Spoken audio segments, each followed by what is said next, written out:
isn't that the most left-wing group in America? And it's like, well, within the DSA, there are people who consider themselves even more left-wing than DSA, right? Mm-hmm. And that includes people who, run the gamut of incompatible,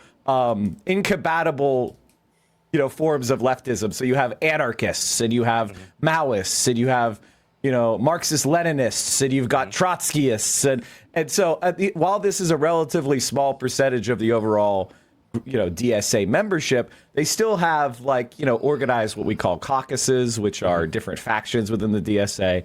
And so for some of those people, they see AOC as, compromising too much with the Democratic Party, not standing firm enough against other Democrats, seeing her as being too willing to compromise or work with Democrats in office legislatively.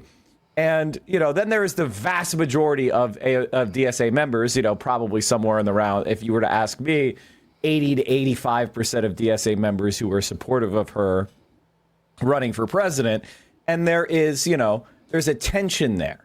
And on the National Political Committee, there are caucuses who are, it's not that they're anti-AOC, it's just they want to go through certain procedures and get certain commitments, and they're kind of slow walking the process of endorsing her for president versus, those radicals I just discussed who don't want to endorse any presidential candidate at all.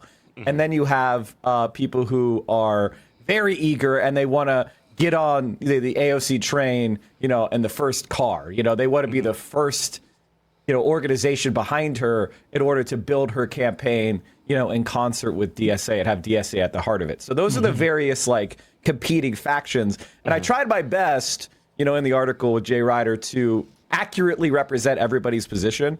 And I'm not condemning anyone.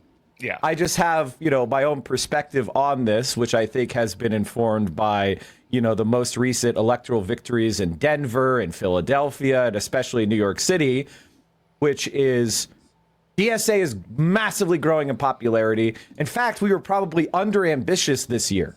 I don't think we realized just how vulnerable the establishment Democratic Party is to left-wing challengers. I mean, we had a 15-term incumbent defeated in Denver with a challenger, a 29-year-old Malat Quiros. Mm-hmm. And we had, in Philadelphia, one of the bluest, I think it is the bluest or second bluest, seat in the country with Chris Rabb. And then, of course, Claire Valdez and Daria Lisa in New York City.